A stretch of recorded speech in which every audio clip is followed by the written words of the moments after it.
Okay, I think our room has filled up quite a bit. So welcome, everybody. Welcome to this webinar. We are so excited to tell you about this. But just from the very beginning, this is a work in progress, and that means that you are part of our process. And we're really looking forward to a good discussion. I'm here in a room with colleagues from CHAHF, and with my colleague Beatrice from CAHF.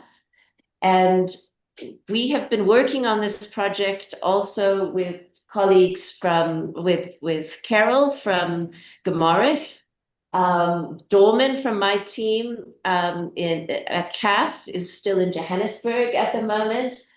And we are so happy to also be joined by colleagues from the Lincoln Institute of Land Policy who have been funding this work.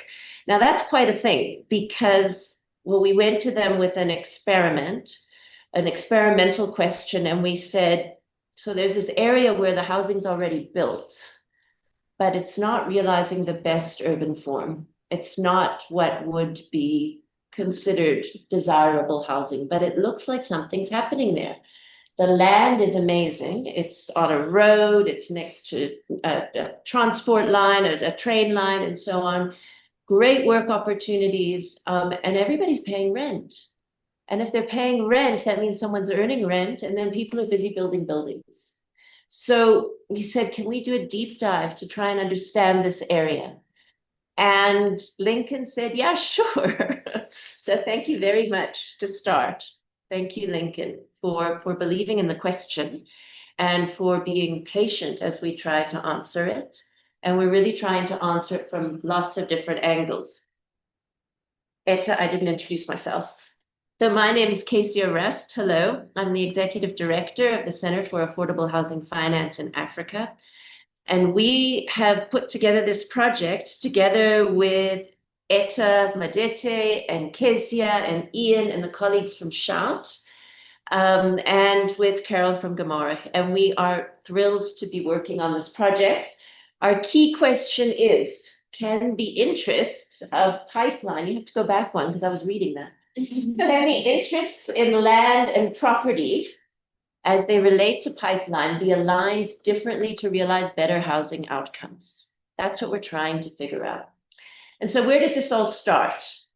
I'm going to the next there. So this is pipeline. Pipeline is a dense urban area. Every time I speak to someone who's not part of the project and I say, yeah, we're doing this really cool work in pipeline, they say, oh yeah, that's that very dense area in Nairobi. Yes, it is. It's a very dense area. You can see it here. There are formal buildings here. They have been built with bricks and mortar, and you'll hear lots about that today. There's astonishing economic activity that's underway, and then there is some pretty good signs of poor management in terms of the urban environment. And yet the buildings are full and people are paying rent. So we wanted to understand, well, why are people actually living here? What is it that's driving them to come and be in this place and pay their rent every single month? How are these buildings financed? Who paid for this? And on what basis? What were they trying to get out of it? What's their expectation in terms of the initial investment and the long-term investment? And then where is the city, the county government? We expect that neighborhoods are supposed to be an arrangement between the resident base, the private sector, and then the public sector. But the city looks absent here. There are little clues where we've seen it a bit. We're wondering about this. And so our hypothesis overall is that this area works, and you'll hear a lot about that today from the Shout team. This area works because it is brilliantly located and it's delivering that's something that is not delivered anywhere else in Nairobi. Now, what's interesting is that pipeline itself is actually not unique. It exists all over Africa, and it's existed for centuries all over the world, actually. And we can look at this area as many people do, even when we talk with sort of fire in our eyes because we're so excited. We can look at this area and we can sigh and turn away and say there's nothing to be done. But aside from being defeatist about a dominant African form, and this is in so many cities across the continent, and besides failing the residents who can only afford to live in this kind of circumstance, we're also failing our future, because this is the only formal housing typology right now that meets the need of these people. Rentals here range between 5,000 shillings, that's about $35 per month, all the way through to 15,000 shillings. The average is more in the 5 to 10. So between $35 and $70 a month, it can get up to about $105 a month. Now, if we imagine that rental costs a third of household income, generally, rental costs consume a third of household income.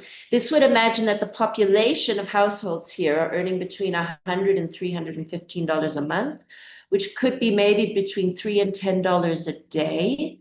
These are working class people at the bottom end of the rung. Subsidized housing is not meeting their needs. It's not going down far enough. And certainly not at the scale that's being delivered in this area. And that's Kenya, where there's an explicit focus on affordable housing. In other countries, it's even more the case that this segment of the market is not being met. And there's a real opportunity because there is some money, not a lot, but there's some money. And so we're looking at pipeline to think, wow, what can we do? Okay, so next slide. So we got very excited about this when we were doing a project for the World Bank a few years ago, and we're asked to take a look at rental dynamics. And this data here was collected from on the census, the 2019 and 2009 censuses, so the 10 years. The analysis was done by 71.4, that was part of that project. And what it shows us is that, first of all, we know this, the majority of urban Kenyans rent. 78% of urban Kenyans are actually living in rental accommodation. But between 2009 and 2019, every single year, the census showed us that there was an increase in the rental population by 158,000 households. 158,000 new renter households every single year versus 39,000 new owner households. But the government and what we talk about ourselves suggests that there's 50,000 units being built every year. So what's happening here? And when we look at these two pictures, the aerial of pipeline on the left from 2003 and pipeline on the right from 2022, we can see that there's been tremendous growth and consolidation and densification in those areas, and it's escaped enumeration. Now, this is money that's being put into the ground, and we're not counting it in terms of the outcome that's actually happening from a housing perspective. Why? Maybe because we don't like what it looks like, but people are living there and it's serving a need. And that's why we were delighted that Lincoln was happy to join us in really trying to understand this as part of the housing challenge that we're all facing when we think about affordable housing across the continent. Next slide, and then I'm almost done. It's over to you. So this is what we heard right at the beginning, and already in the middle of the research process, some of these things are being dismissed, and Etta will challenge some of them as she presents. We heard that this building costs $2 million to build, this or any of the other buildings. And it's fully paid for in 3 years. So we heard that people are earning a lot of money. We were told that no building has ever collapsed in pipeline. Some people said it might be sinking. Other people say, well, maybe it's actually the road that's rising, and you'll hear more about those issues. We heard that the landlord pays cash and that finance isn't involved, though we've subsequently learned that there is finance here in a particular arrangement, which in fact the bank finds very profitable and interesting. That the landlord is invisible. Nobody knows who this person is, but they do have legitimate businesses elsewhere. So there's a lot of intrigue about this neighborhood. It's turning out to be a lot more straightforward than the intrigue that we thought, but still very, very interesting.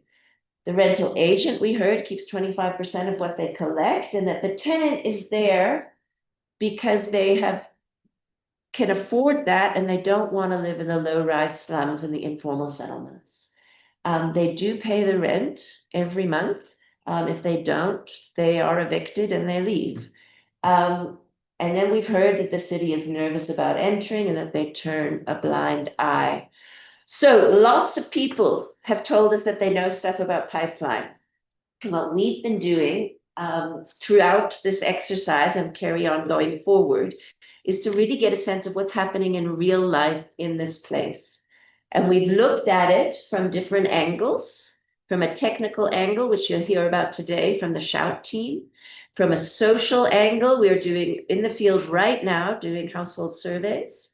Then we're looking at it from a legal perspective, and there's been so much research that other social researchers, housing policy analysts, anthropologists, and so on, economists, urban economists have done to really start to understand also the demand side of this area.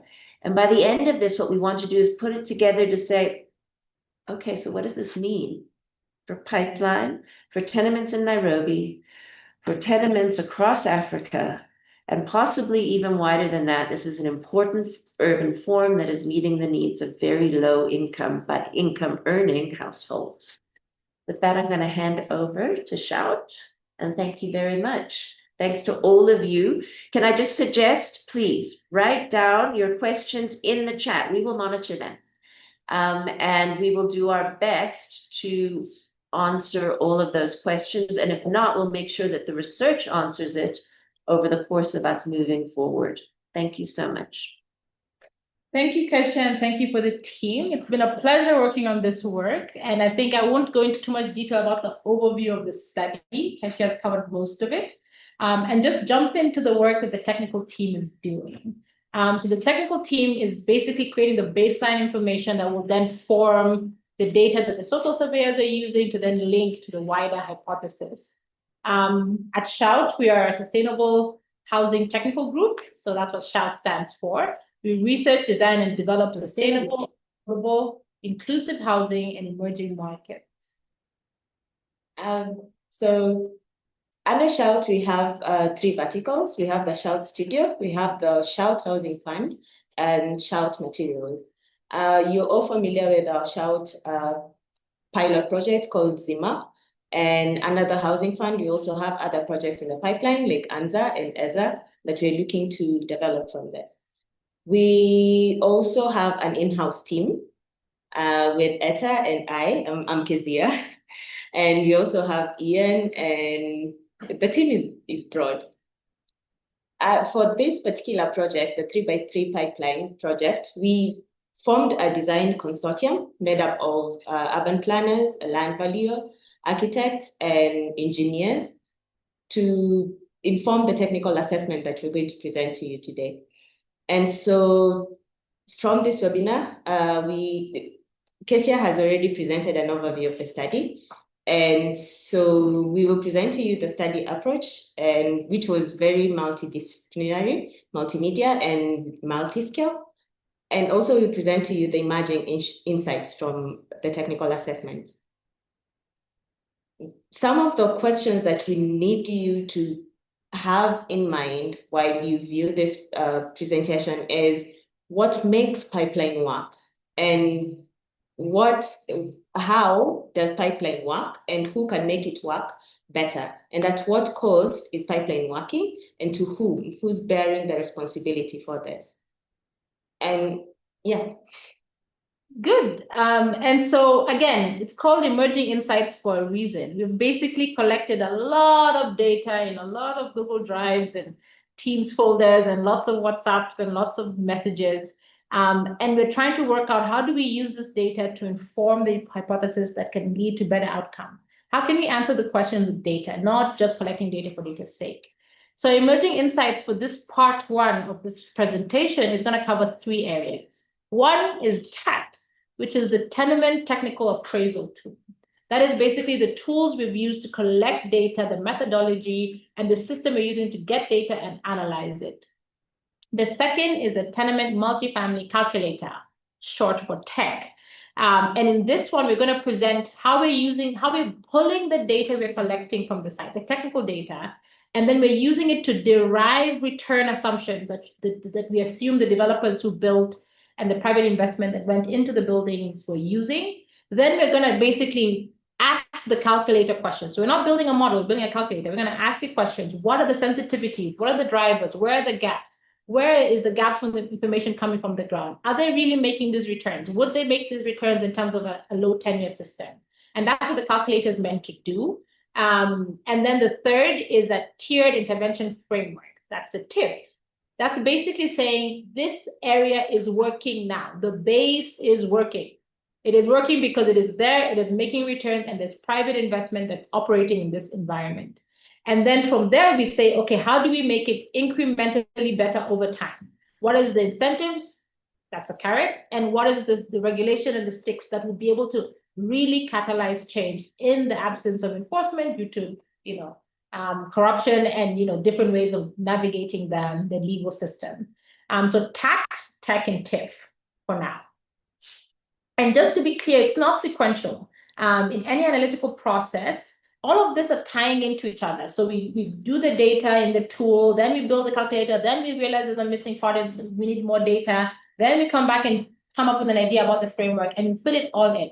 But the goal of this is not to develop a very cool tool and a great calculator or a framework to put in a document to gain dust in, the UN Habitat Hall of Fame. No. The goal of this is to come up with ideas. So in the middle there, it says ideas. And the ideas are not just cool ideas that nobody can pilot, but ideas that feed into the hypothesis that there's a reason why it works and there's a way we can realign interests for better housing outcomes that don't necessarily compromise the existing thing that is working, but just incrementally improves them over time. And then that hypothesis then begins to feed back in to developing the tool and then maybe scale to other neighborhoods, other areas, and begin to inform policy. I'm an architect and a housing developer, and I've spent many years in lots of technical schools and workshops. And the one thing I can say is please don't be shy. I've had to learn development finance because I'm a housing developer and I wanted to understand the different mechanisms. And in all that, I realized it's simpler than it sounds. So we're trying to find a way to simplify it so that we can all focus on the problem. And we've created a document that if you scan the QR code, will direct you to some of the key terms we will be using during this webinar. And also you can drop your comments in the chat in case you don't understand anything. Our team is here to answer all the questions you might. Yes, and we are not finance whiz kids. So if there's an acronym we drop or there's a technical term we say, quote it, and we want to populate the document. So don't be shy. Yeah. And the thing with tenements is they've existed since urban workforce began to exist. And like Keisha has mentioned, they exist in so many different cities. If you've watched the series Friends, you will be familiar with the house that's acted in. It's a house in New York City. And so tenements have been there in New York City, they've been there in Berlin, and now we are exploring pipeline. And pipeline works because, well, the population allows it to work. And the housing is provided by informal markets. The picture on your left is a picture of pipeline taken by Baraka Mwau in the early evening in pipeline. The middle picture is mid-afternoon, taken by our team during our study. And late evening, on your far right is a picture late evening. And what's common in all the pictures is the people. The people are still there. And so housing is being provided regardless. And what the government has been providing is housing typology on your left that is, and we think is on our right, sorry, that we think is unrealistic and unrealized, because there's an ever-growing housing population that is mostly housed by informal settlements, but from the picture on your left, housed by informal markets and informal settlements. So the private market is doing what is called self-build, both in informal settlements, but also informally built formal housing. So a tenement is actually private investment that's formally built, but it is informal in nature because it doesn't quite meet regulation or there's some things that are not quite right with it. And the map on the left is a map of Nairobi indicating that a majority of the land mass is in informally built urban housing, whether it's informal settlements or it's in tenements. And yes, we have this hypothetical, idealized notion that everyone needs to own a house. But let's think about the urban problem for a second. There's a reason why tenements work.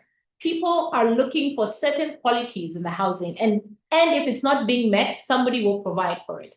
They're looking for proximity to job centers. They're looking for co-living, step-up, transitional temporal housing, urban, shared, amenitized. And when you look at all these things, it doesn't sound like an unsensible thing for the urban dweller to ask for. But the market is not providing, the government is not providing, and it means that tenements and informal settlements come up.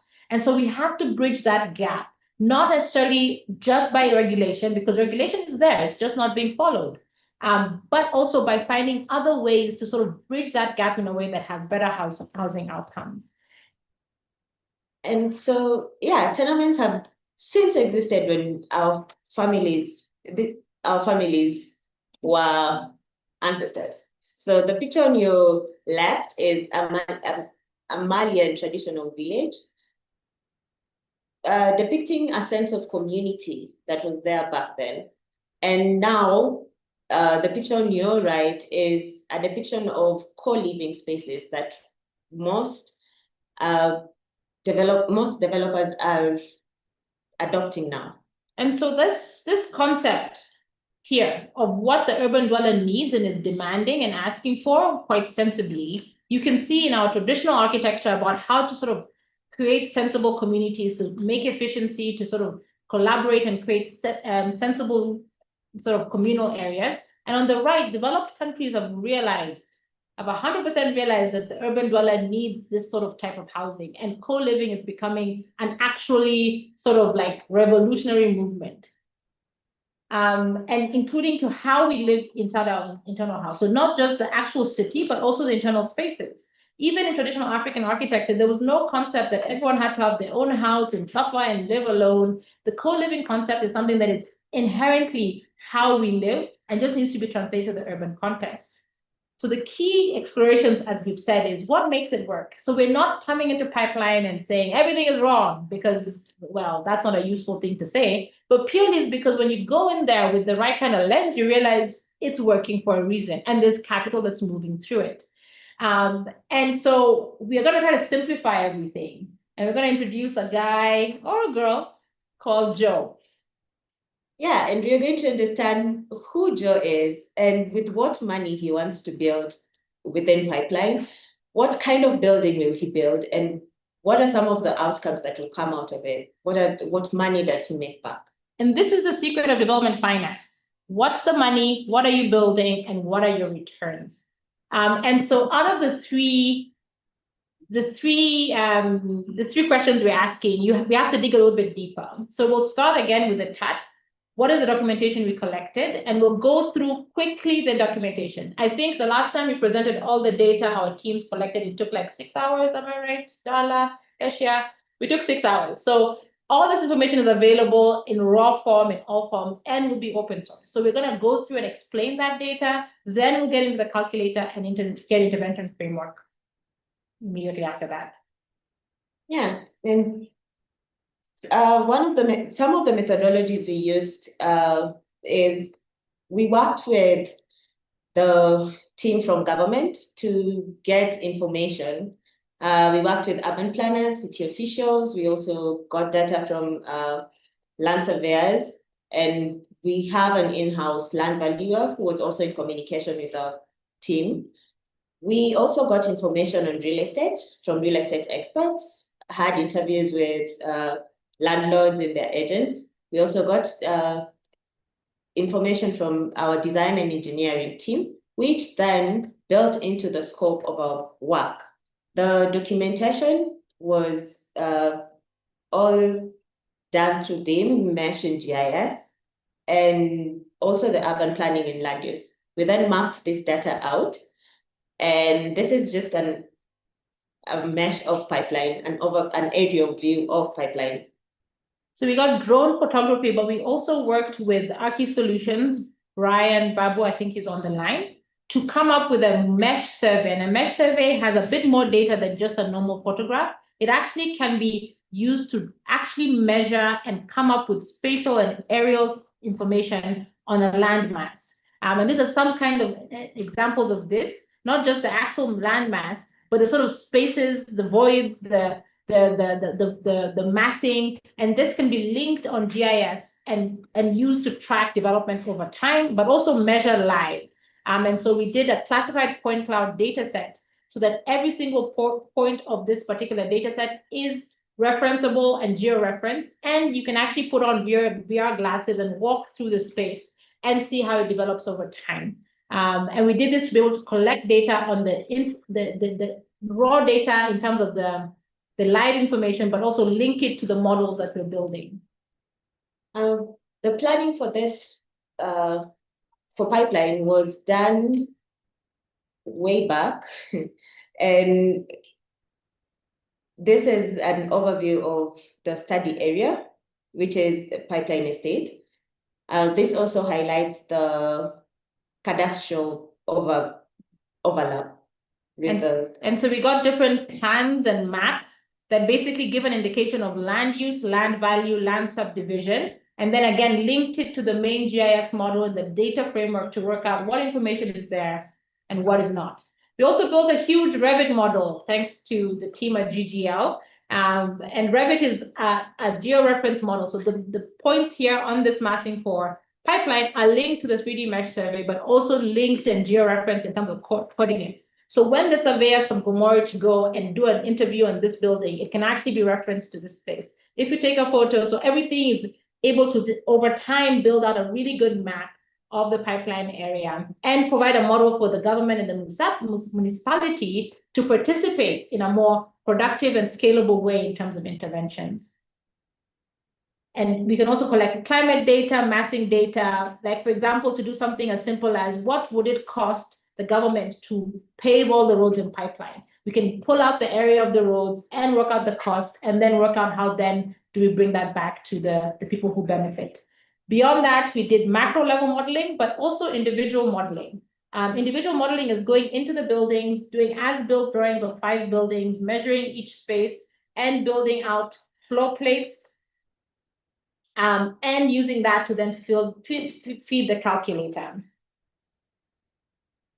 And work out how the spaces are being arranged. As I said, all of this is in great detail. We won't go into it right now, but also mapping out the things that are working, the things that are not. And even as you can see in this image, the first 3 buildings we did map out are bed-sitter units, but there's 2 that are en suite. And spoiler alert, there's a 1-bedroom in pipeline renting for 18,000 Kenya shillings at 35 square meters. That's actually more than Waka.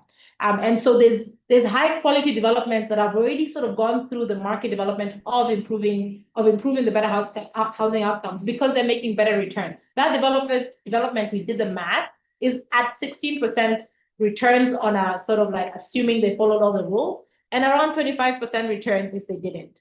And so you can see why this information is important to sort of say these guys are making money here, and this is how we can allow them to keep making money, but also improve the housing outcomes.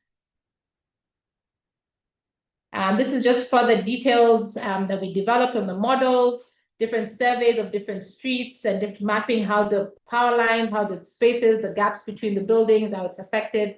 Structural and civil, we have our engineer here on the panel. You can ask him all the difficult questions in the panel session. The water and piping, how the water is being provided. Another fun fact, some of those buildings actually have boreholes. So the water that we assumed was an issue because of municipality, it's not. It's an issue sometimes is because the cost of pumping water requires 3-phase power and the landlord is trying to save money. So there's access to water, there's just control about how much water is provided to the tenants. So there's different ways of looking at pipeline, which is that if you sort of strip down the technical information, property management, because it's a private investment, are incentivized to provide quality services of some kind. And so we also have a mechanical and MEP team who did a mechanical and structural assessment. And I don't think we are changing screens. We are? Okay, sorry. The one in front is not changing, but this one is. Okay, that's good. I was just checking. We also challenged our team to do both qualitative assessment of the issues, but also put the cost of intervention. So you can see here the MEP said, okay, there's a borehole dependency. They rely on boreholes, but there's a high upper cost for power. So can there be a power purchase plan agreed with the solar provider to reduce that impediment, and then they can provide 24/7 power? So that, like, putting quantitative analysis to qualitative issues that we see and working out what is the sort of delta between this base and an improved condition, and who can pay for it.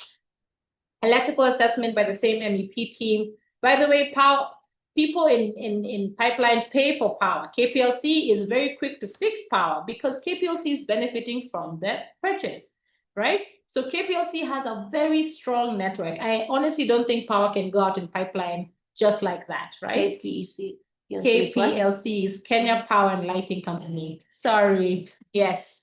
So like working out how is power being done and how can it be improved. As you can see, there's a lot of live wires and open wires, but there's a reason, because there's a demand for it and there's a sort of interest in supplying it at scale.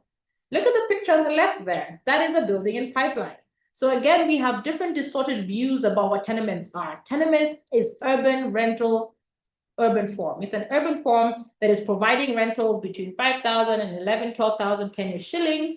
But you can see that there's different forms it takes. And there's people who have sort of found different maths of improving it over time to increase their interest. So we also had a QS on staff, quantity surveyor, who also looked at that.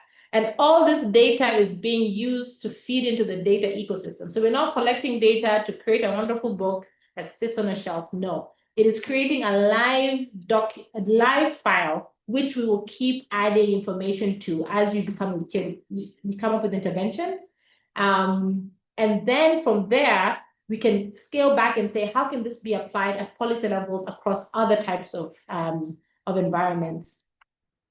So going into part B. So that's the data we collected. It's a lot, it's convoluted, it has all different assessments. I think we can do a session on each discipline alone. We can do one with our land value, we can do one on planning documentation, but we felt that it's important that we get into the sort of meat of things. And so we'll describe where this data is going. And that's the tech, the calculator. And just to start again, the three questions we're asking is how much money is being used to build a product and what is coming out of it. This time, I think I'm going to call her Jo, but we're not having a gender call, so the developer can be anything you'd like. And when we're doing numbers like this, I feel like it's being covered, but it's okay. I'm not going to dwell on Zoom dropping these tabs all the time. But no, it's okay. But even if you have money and you know what you're going to build and you want to get returns, there's a bit more detail you need, which is that what kind of money, how much money, how fast is the money coming into the project? When you come to the project, it's what size is the project, where is it located, what's the land price, what's the type, and then how fast are you building? Is it depending on your capital source or depending on your return requirements? And then the return you make. Just because you make return doesn't mean it's like, people assume gross revenue is net revenue, and they feel very nice when they do that kind of math, but it's not. The money that comes out of a building has uses before it becomes profit. And then what's the time it takes for the money to come back? And what are the return requirements depending on the sources of money that you have? Again, don't be shy. I'm just about to go to a 5-minute, I hope, 5-minute crash course on building finance. All this information will be made available, and maybe we'll do a whole session on this, but I'll try to simplify development and building economics, which have 4 core elements: project parameters, sources, uses, and returns.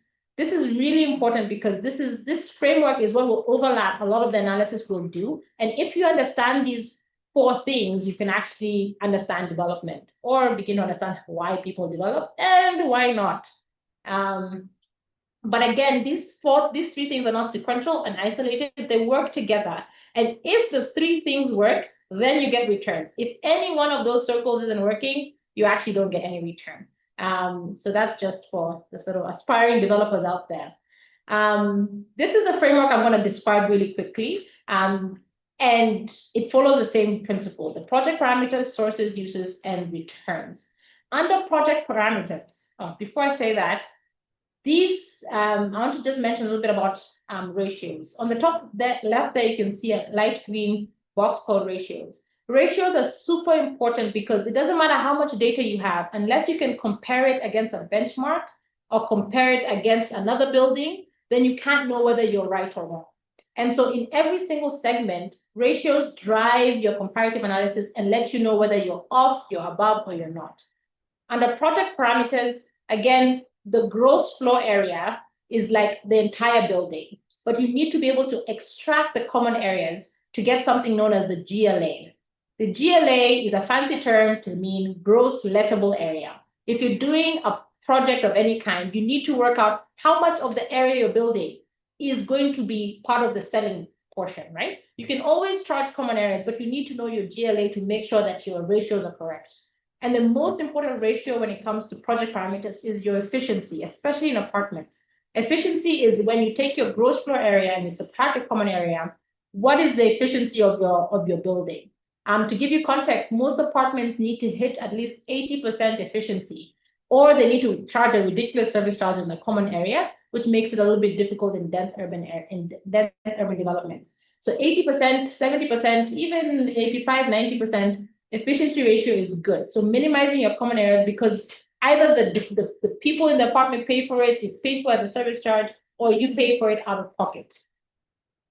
And then at the plot level, so the gross floor areas, the building, the common areas are in the building, that's you get your GFA, gross floor area, then it goes into the plot, the building, the plot. So the plot has three key parameters. The most important is the size. And again, look at the ratio. So the size is okay, like you have an 1/8 acre, you have a 1/4 acre, and you even see in pipeline, those plots are not actually the same. But if you can extract your ground coverage, that's basically working out your ground floor, what is it sitting on in terms of your ground coverage, and then your plot ratio, that's PR. So how many floors in relation to the total area of the plot. And then those two parameters are important because those two parameters are linked to municipality. Every single area has zoning that gives you the required or the approved ground coverage and plot ratio. And this can then work out with regulation, because if you look at the project that we've been looking at in pipeline, all of them are overdeveloping. They're above the percent. At the moment, there's a 50% ground coverage requirement in pipeline. Most of them are building at 96%, so beacon to beacon. The plot ratio is 500%. Most are building at 700 to 800%. So they're already in violation, and regularization of policy should take note of the fact that they've done that. The one thing that they haven't actually met is the number of floors. So there's unrealized development there. So that's project parameters. Let's go to uses. When you build a project, you need to build it with something. So you have the sources of capital, which is the money that comes in. But what is this money used for? The cash out of the deal. And this is broken down into three. Very important. You have the total construction cost, that's to build.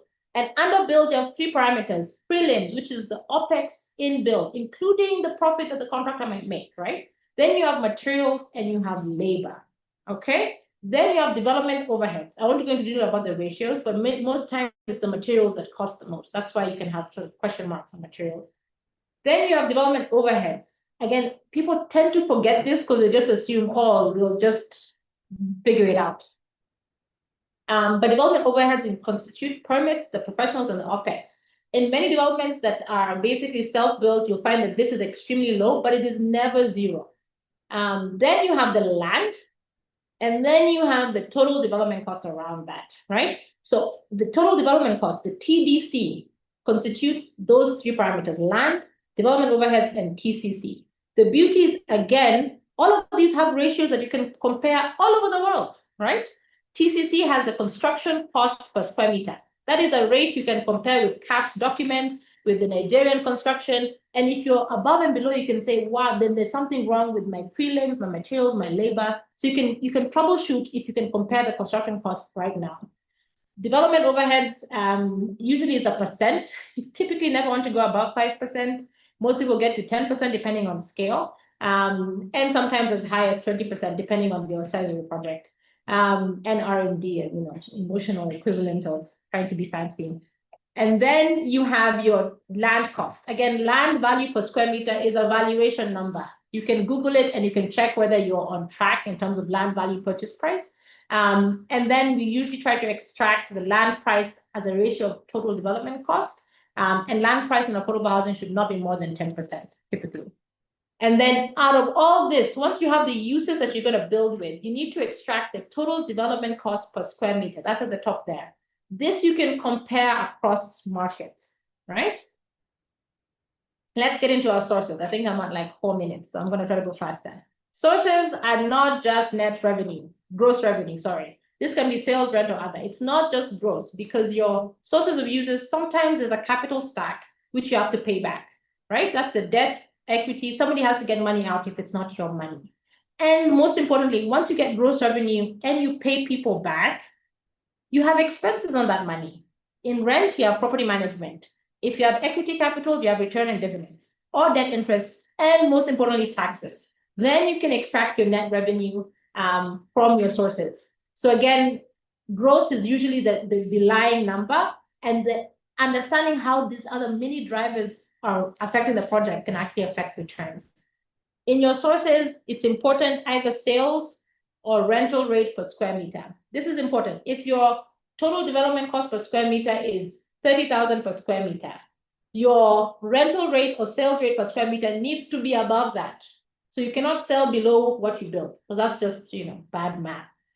So then after that, you sort of say, okay, then the split between the two rates is actually your profit, or your potential profit. Lastly, after all this, it's important to work out returns. Returns are kind of like ratios that other financial institutions understand, and also it means you can compare with the capital markets or the base rates. This is your equity returns, your debt returns, your times money back, that's TMB, your operating IRR. There's a difference between your operating IRR, that's at the company level, and the project IRR. It's really, you cannot have operating IRR or equity and debt returns if you do not have returns at the project level. Lastly is the payback period. How many years until this shebang happens? So that's the framework. I'm hoping it's as simple as it can get. But as I said, it's much simpler than the finance people that I used to talk to and charge us a lot of money to explain. So let's get into the calculator. We asked Joe, the developer, the female developer in Pipeline, those questions. And we said, okay, instead of us asking all these questions, because that's what the surveys are doing, we're going to take 5 buildings and work backwards into the returns. So once we got that information from 5 buildings, we put it into a calculator and decided to say, okay, can we sort of get a calculator to help us simplify this data? So I'm going to go through what the calculator looks like and then do an example of one building. And then we can go into the insights. So the calculator has 5 parts. It has an inputs tab, which is assumptions, the actual calculator that does the back-end math. Then it has a scenario manager, which means you can input infinite number of buildings to compare. It has the building profile, so you can actually build out an example buildings like the ones we did, and a section for definitions. The inputs tab is exactly as it sounds. It has assumptions on the tax rate, the FX exchange rate. These assumptions in a model are basically things that are standard across different models, different projects. The property rates, the land value. Please note for Pipeline, we just did a range, a max and a min for land value per square meter, construction cost per square meter, and development overheads, so that we can toggle with that. And this is also where we did a couple of tests on the project. Then the calculator backend, basically the calculator takes the scenarios and does the math on the returns along a 10 to 12 year period. So it basically is the back-end mechanics for the model. The scenario manager is the most exciting, at least for me. It's basically where you can ask the calculator questions and also check which things are connected, which things are not, and also ask yourself where the interventions can be. It has both a summary in the middle, the return that's being calculated per scenario, and the comparison across different scenarios. This is just showing 5, but it can open up to like 50. On the right there, it then compares different returns. And if you zoom in, you can see these inputs that are summarized in the scenario manager are basically the summaries that we talked about in the frameworks of the building blocks. So it's extracting the key data sets that are comparable between buildings. And then it estimates, it removes returns based on the inputs of the scenario and then compares them across different building typologies. And remember, returns and ratios can be compared. So you can take that gross rental yield of 10% and be like, what are they making in Westlands? What are they making in Nigeria? And you can say, okay, then that's why the investment is happening here. Beyond that, I'm a developer. I'm like, if they're making that kind of return, I can go and invest there as well, right? So that's why the ratios are important. And the scenario manager then compares, and again, all the data is grouped into those blocks. Project parameters, there's efficiency and gross floor area ratios that are compared across different blocks. That's interesting because it drives returns. Then the sources of capital, the uses and compared, and then working out the returns. Not everything drives everything, but it helps sort of break those building blocks down. The building profiles are a summary of the data we've collected from the different buildings we have. In the long run, the goal is not to do detailed building collection for every single building. The long run is that once we've done a couple, I'm thinking about 25, we should be able to have enough information to generalize and do rapid assessment and create an app where it's very simple that this plot can yield this much in these configurations and use AI to basically simplify the map. But to do that, we took 5 buildings and collected quite detailed information on that. I'm also a simple model maker, which basically means that the summary is actually all you need, but the appendix gives you ability to edit things to quite precise granular detail. The appendix has property details, sources and uses, cash flow and return analysis, and then a detailed area and rent breakdown, and the graphics and visualization.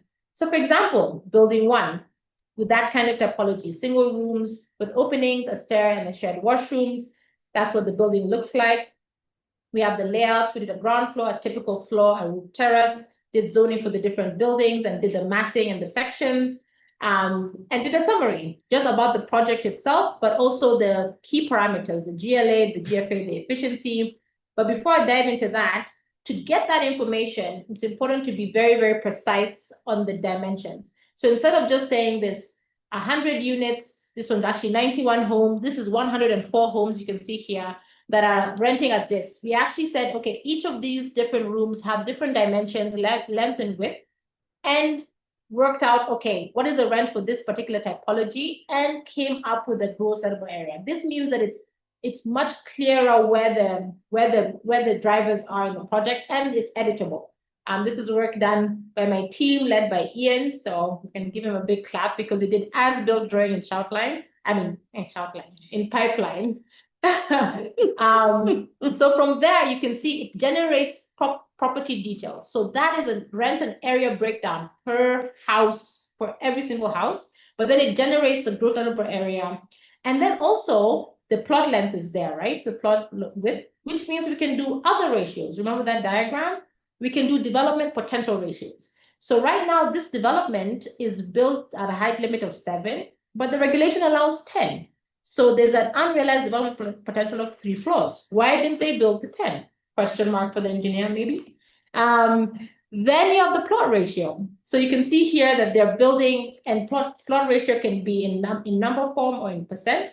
So the regulation allows 500%, but they're building at 700%. So they've overbuilt in terms of plot ratio. And this is where you can begin to find carrots and sticks in terms of municipality.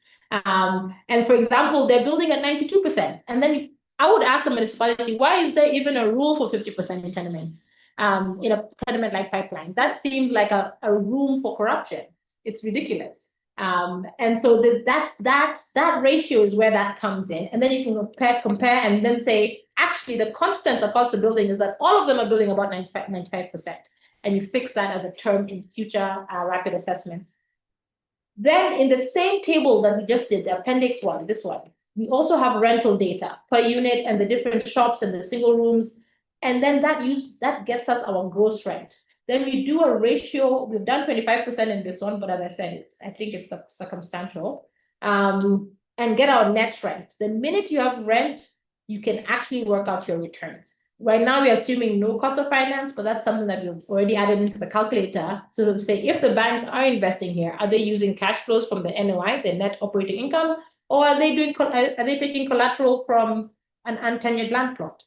And then on the right there, you can see uses of capital. So the uses of capital is the three things. If I was in a classroom, I used to teach at the University of Nairobi, I would say, tell me the three things, but I won't. The first is land cost. Get a rate per square meter for the land price. You assume the land price. Then you get your land price in terms of the total development cost. And most of them are actually between 8 and 11% of the land price, which is, I think, normal. And we posit that it's a little bit less because maybe they got the land in an interesting way. Then you have construction cost. Again, we have two types, maybe a bit more high end, a bit low end. And then you do a rate and you put that on the total gross floor area. And then you get your total development, your cost. And then you have the development overheads, give a ratio of between 5 and 50%. And then you can say, these guys spent approximately 76 million to build this. I would say it's a little bit less, like spiritually, assuming that they spend a little bit less. But the key thing is, look at this ratio. The total development cost per square meter is 30,000. That is a normal rate. That's a normal rate. So they're building out projects using private investment principles that actually work in other contexts that are not tenements. Then you run a return over 10 years, getting your annual returns, your valuation at exit, and you run your rental, your expenditure, and then you can get your returns from that. It's a very simple table. And from there, you can then get a summary that you can compare. And the most important thing that we're trying not to do is build a model that only Shout can operate. We're trying to build a calculator that does both analysis and allows you to ask it questions. And so we've been asking questions like, it seems that there's no point that somebody would come into pipeline, build an apartment and make their money in 15 years, especially when the land 10 years. Pun intended. So there must be something that we're getting wrong. And one thing, and we're sort of saying these 5 or 6 things, the land cost, the total development cost per square meter, the payback period, the taxes, yes or no, the property managers are the things that are really driving the difference in returns. And the questions we're asking, Joe, is, if you don't have land tenure, why would you have a payback period over 10 years? Why are your efficiency not maxed? Why the property management ratio seems high? Are you saying this just to sort of, tell us that you're doing a good job? Is there a reason for that? And what is the actual property management? Can you break it down? What are you actually spending? And are you seriously charging 18,000 for 35 square meter, 1 bed in pipeline? That's incredible. And by the way, I think the shops on the ground floor of that apartment are 35,000 shillings for a 9 square meter space. And so the economies in tenements and in pipelines is immense. And that means there's always opportunity to improve housing outcomes without necessarily compromising the current work that they're doing. And again, the calculator breaks it down into those 4 blocks: project parameters, usage sources, return, and ratios. Some interesting things that are also coming up from the spatial morphology is this. Spatial morphology is a fancy word to say the spaces, okay? So you can see here, the gross lettable area, the stair, washrooms, and the atrium on each floor plate, the corridor is king. So the corridor is driving some of the most core components of how the building form is done. And that means that that's a key area for intervention. And we've asked the question on what if the corridor was arranged differently to keep returns, increase returns, and or better housing outcomes, and compared across the different 4 blocks, across the different, so this is now comparing not just 1 unit, but 5 buildings. I will try to go a little bit faster. And look at this table. So assuming that all the inputs that we had put in for these 5 buildings are correct, you can see that, and remember that in terms of building, the first 3 buildings are single units, and you have building 4 and 5, which have like 1 bedrooms that are en suite. If you look at the bottom rate here, there's something here like the commercial rent rate, 12% commercial rent ratio. That means that 12% of the monthly income that's coming from the building is coming from the 5 or 6 shops on the ground floor, up until to 17% in building 3. That means that having a regulation that commercializes the ground floor in all tenements and then focuses the tax there and basically forgives tax in the rental might be a policy to encourage better housing outcomes, because commercial rent is also driving a major portion of the rental income. The ratios between TDC per square meter, that's the one I'm pointing at now here. You have So these 2 columns are the scenario calculator. So just focus on this 5 buildings. You can see this, it goes between 30,000 per square meter to 42,000 per square meter, which is comparable to certain different areas in the market. And then look at the rental rate. So the total monthly rent is coming at around 500,000 a month, all the way to 1.7 million a month. Yeah, that doesn't look right. 400,000 per month to about 600,000 per month. And the TDC here as well. So you can use this to sort of say, okay, where is the opportunity and where is the intervention that will make the most sense? Comparing these across the 5 buildings also allows us to come up with some ratios. You can see here on the right, you have highs, lows, and the averages. The average rental yield is 11%. The net rental yield is 8%. Payback period is about 13%. But it goes as high as 17 years payback period and as low as 9 years. 3.5 times money back to 1.8. These ratios are actually quite good. But this is assuming that they followed all the rules. And so we asked it a few more questions and said, assuming they follow all the rules and these are your rent, your costs, what if we assume that they didn't spend all this money on permits or they didn't spend all this money on property management, and we did a test? So the test is here in green, and we said, assuming instead of 25% of property management, maybe 10%, and maybe instead of 20,000 per square meter for land price, maybe 15,000, and then just like compress this to see, assuming that we're overlaying a layer of understanding of the market, what happens to the test? And you can see what happens to the returns. The returns go up by almost 40%. So what was a high of 16% is now a high of 25% in the larger building and a low of 16%. So assuming that it's a little bit less work on the total development cost, pipeline landlords are making on average 16% rental returns in 7 years, which, as Kesha would say, is actually confirmed and corroborated by landlords that we're interviewing. And so it means that that delta that we've calculated is an accurate measure of where the interventions can be. And as I said, compared to the top one here, where the average is 11%, return of 13%, 13 years, and this is assuming that they follow the rules in the same building format. But if you just sort of reduce it slightly, not even by a lot, you'll find that the lowest return they're making is 16% with highs of 25%. That's better than Treasury. And that's the secret of why it's working. And then compare the test across different buildings, and then compare the base versus the test to sort of say, what is the difference in total development costs, 40% to about 60% at the top? And then how does this then affect the returns? And you can see that the returns shift by a huge margin, which means that a difference of 6 years and difference of 5% between margins means that there must be a question in the total development cost and an opportunity. So how do we put this all together? Is TIF. So TIF is now the tiered intervention framework. And I am also welcome to feedback on my acronyms. They come to me in interesting formats. So TAT, TECH, and TIF. But the idea is just simplify the conversation. The tiered intervention framework, again, is not supposed to be like a fancy term. It's just supposed to be like, if you are to do interventions using this data, it has to be tiered. It has to be sequential.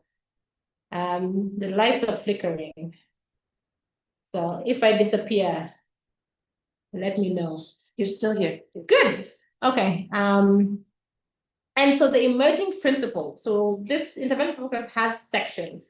And there's 3 key sections. One is dealing with the project. So we discussed how the corridor is king in this typology. It's the biggest differentiator and the biggest driver of returns in the building. So what can we do at the corridor level to improve better outcomes? Second is the people. So intervention mapping has to be through following interests across different skills.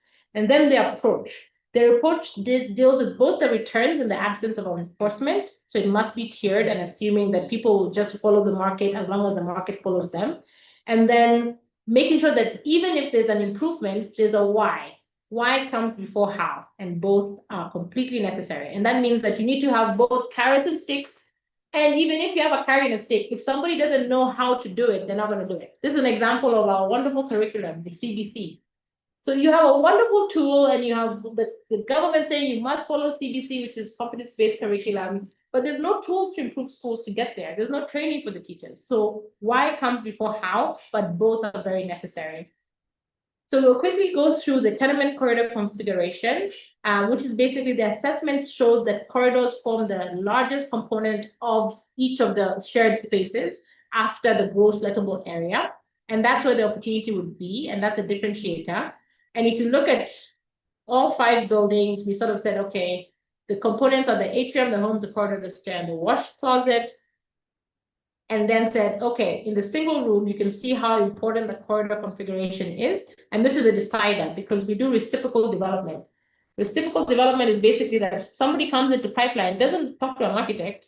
They basically say, build what I've just seen here. This looks like it makes sense. But there's an opportunity there, which is that people can then, not people, we can actually open source different floor plans and make it free so that people can basically choose from better design outcomes that offer the same returns. And then we sort of classify the different types of corridors. And you can see here in the spatial morphology, the green is the corridor. So it's a huge portion of how we can help. And we'll look at how that's been done. And then we also mapped on different scales of how to do the intervention.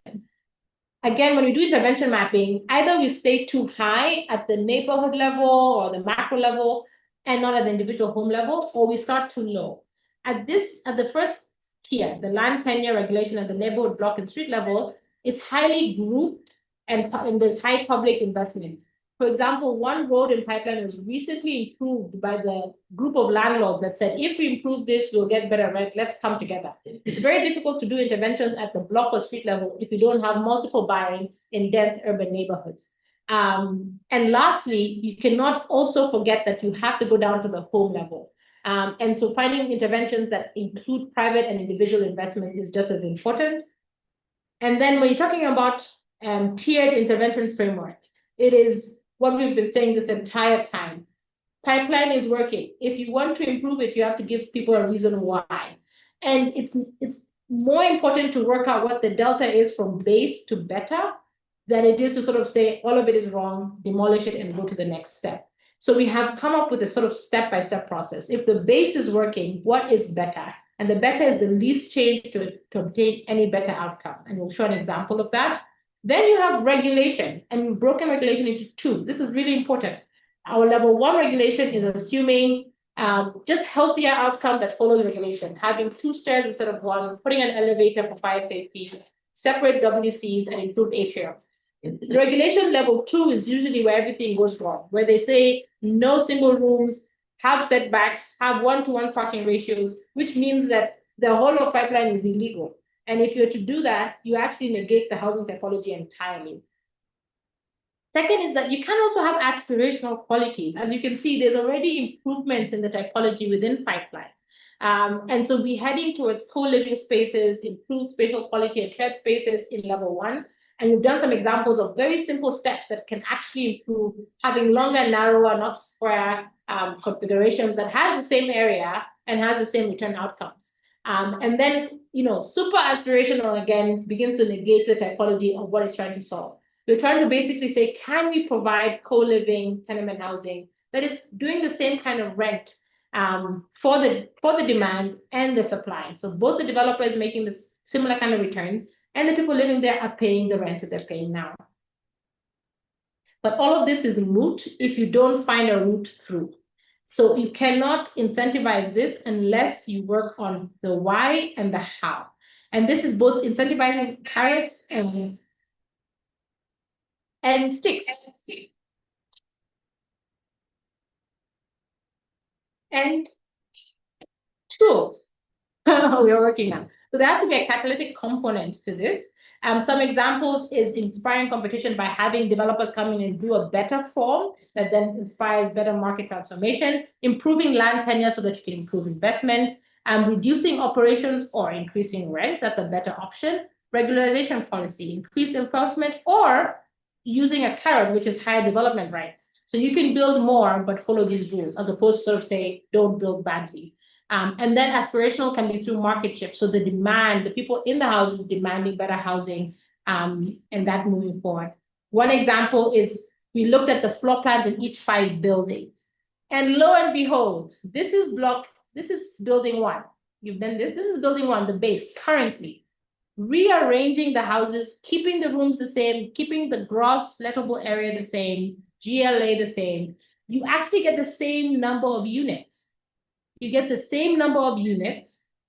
That means that your returns will actually be the same, and yet there's a bigger atrium. That means a better building outcome. Moving to regulation, just regulation level 1, not level X. Let's say you have 2 stairs and 2 washrooms. You only lose 2 more units. So you can see here the number of units. And so what happens is that you can see the difference between base, better, regulation 1 and aspiration 1 is only 3 units. And look at the aspirational quality. It's basically just turned everything around. These are all common areas here, and each of the units face an open space. And that is 10 units. The base is 13 units. So assuming that the rental rate is applied, you only use 3 units. And maybe you can say you can build 2 more floors. So the returns are retained, but they have a better building outcome. That is how you can put all these pieces together to give that option. And we did this for 5 buildings. We'll share all this to sort of say, what is the differences in the existing typologies and how do we improve this over time? I hope I'm still there. There's a lot of movement around me. No, you've frozen. Okay. Oh, you're back again? Yeah. Good, I'm back. So we did this for all the buildings. So we worked on what is the base, better, regulation, aspirational, and how does it change your gross lettable area? And then what is the pressure on your returns? And for the most part, the spread, depending on the typology, is either very high or not so high. And the idea is that we're working out the delta between the differences so we can work out the cost of interventions. Other interventions include incremental machinization of laundry areas, because those basically block a lot of natural light and ventilation into spaces. Working on regularization policy that allows private investors. So if Zima and Anza come and build in pipeline, we'll be given so many rules that it doesn't actually make sense to build in pipeline. But how can we come in as a private developer and improve outcomes without being punitive, punished by regulation? Open sourcing alternative layouts that actually drive better returns and providing this either at the county level or through an app. And different tenement typologies coming out. There's a beautiful apartment we saw in pipeline. Look at this. It's full of green.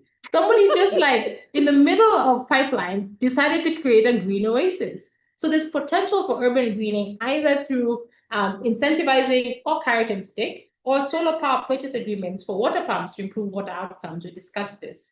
And so I've gone through this quite fast. I'm not in progress. So many movements. Okay, just to talk about the possibilities of project people and their approach.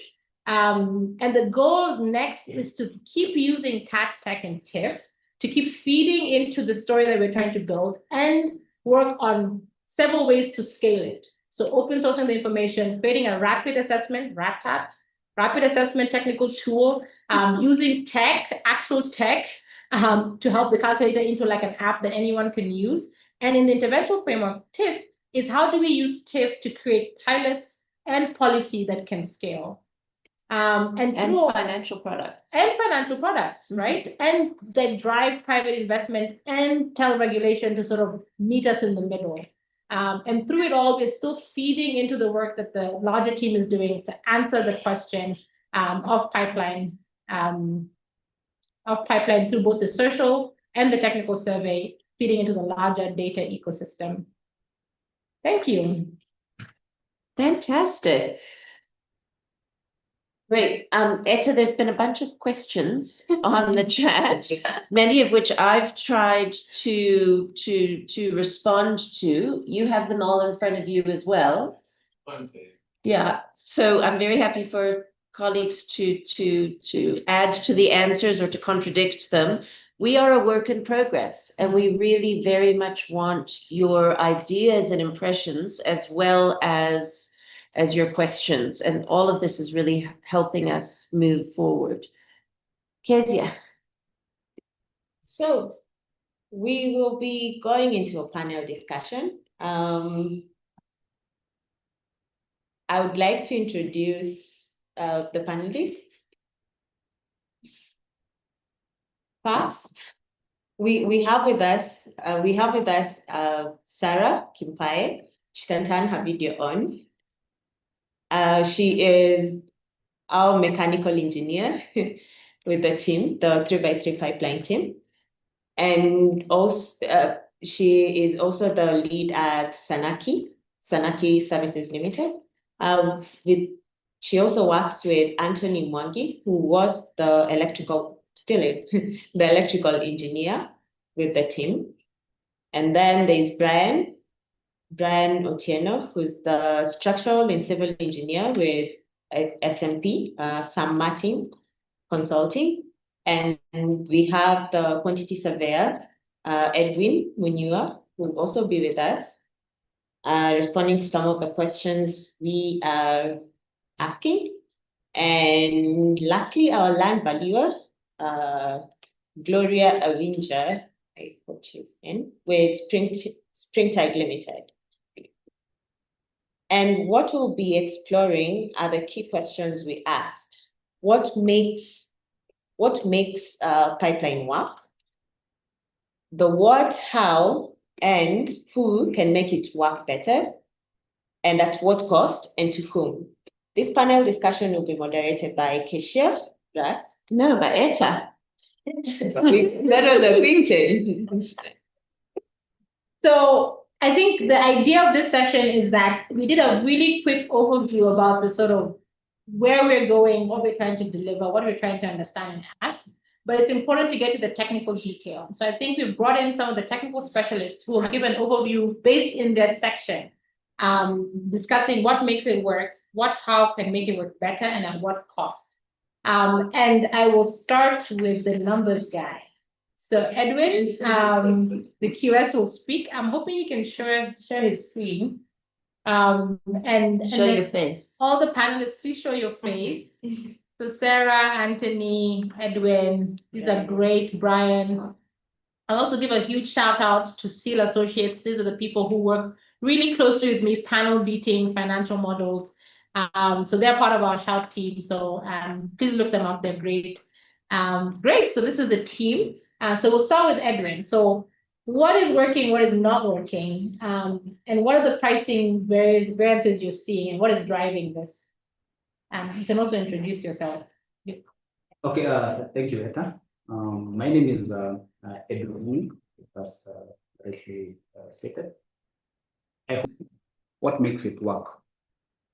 In the course of this assignment that we've been doing for some time, visiting the estate itself, and also looking at some of the literature,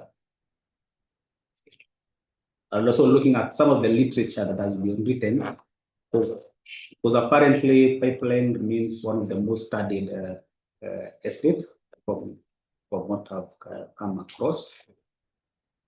And what I've gathered is that what I perceive it is it's not what is on the ground. Yeah. Main reason being two items that I came across. One, it is strategically located in this town of ours, Nairobi. Yeah. Right at the center, you have JKI on one side, industrial area, and also an ease to commute to town. And secondly, it's the rental, the rents that the people or the tenants pay to their landlords. Yeah. It's quite low, 3,500 for a single room, all the way to 5,500, which is affordable to majority. And again, it's the entry point to people who are coming to the city, especially people who have graduated or come from the upcountry. And why settle on pipeline? As I mentioned, one, it's because of the rental income, it's affordable. And why is it affordable? Now that's where the landlords come in. They are able to manage their construction cost to ensure that they keep it at a bare minimum, which means then they can charge low rent to their tenants. Yeah. So I think that's one of the reasons that the whole ecosystem of pipeline tends to work, because we have one side, we are tenants. The other side, you have landlords who can manage their construction cost, therefore can charge the tenants considerably low. So we looked at some of the areas that the landlords have managed to manage their cost, to keep it low, as compared to other developments in other areas of the town, other satellite towns in Nairobi. One being the cost of the finishes. So they've kept modest finishes in terms of the flooring, the walling, and the like, both internally and externally, which seems to be acceptable to the tenants, and at the same time at low cost. Yeah. The other item that I seem to gather from the area is the typologies. It's mainly single rooms, and the cost of developing a single room as opposed to developing a 2-bedroom or a 1-bedroom is quite low, because one, you reduce significantly on the services, that is the electrical, mechanical, yeah. Because for the mechanical, there's no cost for the unit, because the ablution is shared per floor. When it comes to the electrical, it's just one power point and a lighting, a ceiling rose in that case, yeah. So which means those costs are kept at bare minimum for the services. The other item that we seem to get, it's the floor to ceiling height. It's not standard in some buildings, not in all, but in some buildings. Some units visited, it was 2.1 as opposed to the requirement of 2.4 to 2.7. And then what this does, it reduces the vertical elements. That is the walling, the columns, the staircases, and all their associated finishes. Yeah.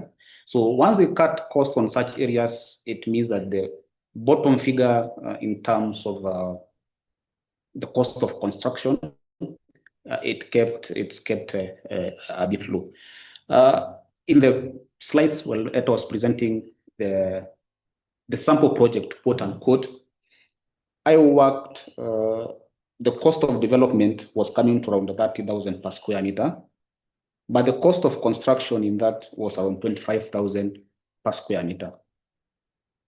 Ordinarily, or where we stand right now, it ranges from 35,000 to 40,000 per square meter, which means there's a whole gap of 10,000 per square meter, which is more than 30% difference. Yeah.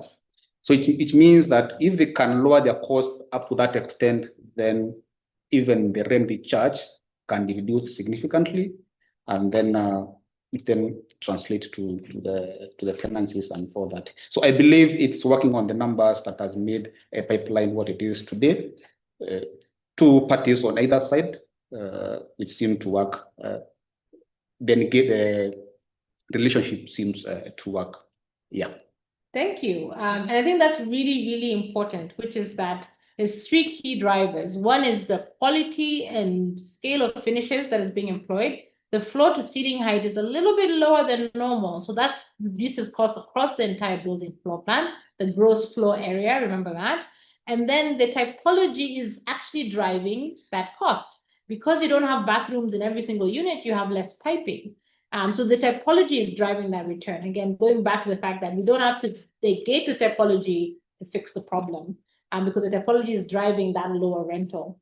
And lastly, that there's a 10,000 shillings, there's a 30% gap between their current cost of construction, assuming the QS did a costing analysis of a typology building, which means that analysis that we did that says it's not 19 years, it's actually 7 to 9 years. Which means that private investment in untenured land is tenable, pun intended. Okay, thank you for that. That's the QS, and he did a very beautiful analysis, which we'll share. And now we'll jump to the structures. Tell us, how safe are we in pipeline?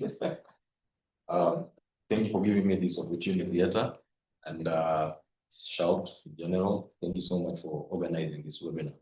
My name is Engineer Brian Tieno. I'm an associate partner at Sam Martin and Partners. And once again, I thank Etta and the Shout team for introducing me, or rather bringing me into this session. Now, back to the 3 questions that was earlier highlighted on the slides. So I'll start with the first question. What makes it work? From a structural point of view, based on the field study that we did earlier in the year, we happened to bump into a project which had just started construction. I think that just started graduating. And one of the interesting things that I picked on was the depth at which they reached the stable ground. And when we did, we saw that actually a maximum depth of 3 meters should be sustainable enough to at least put up a very stable, shallow foundation. So in terms of cost, definitely that saves a lot in terms of excavation and also moving the debris. And another key factor was even the type of foundation they were putting. So it's the typical foundation that most structures here in Kenya actually use, which is the pad footing. So pad footing is just basically a rectangular or a square foundation, which has a minimum amount of thickness that is reinforced with concrete.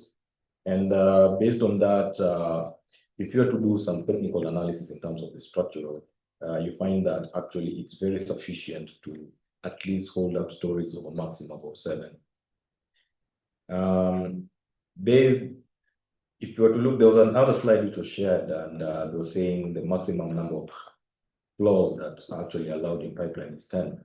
So from that perspective, if you compare that with the typical, which is the 7 floors, you come to realize that in terms of now escalating to the superstructure, which is now the building above the foundation level, or let's say above the natural ground level, you find that when you're actually erecting this particular structure, it tends to be mostly brick and mortar, and less to do with there's this terminology we normally call as columns. So columns are basically vertical structural elements which are reinforced with concrete.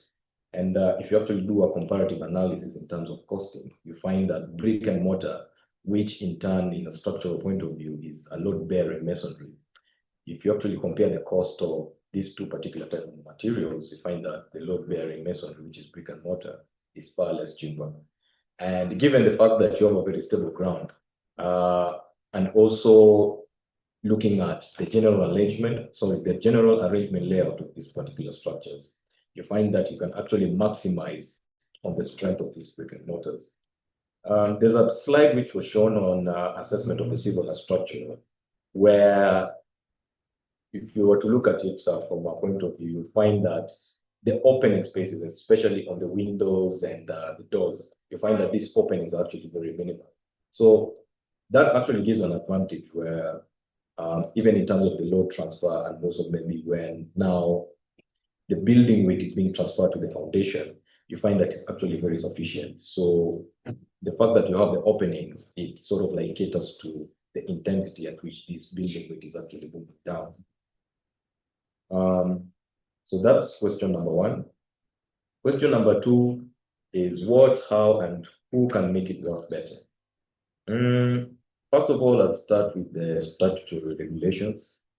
Again, when we did this field study, we found that most of the structures which are actually being erected there, most of them actually lack signboards, or rather there is statutory documentation though. So you find that yes, a construction is ongoing, but you actually don't know who are actually the stakeholders. So in a normal, typical construction setup, there's usually a signboard where it highlights the name of the developer, the name of the architect, the civil structure engineer, the quantity surveyor, and also the mechanical and electrical engineer. In this particular scenario, we rarely saw that. So that in turn poses a lot of risk.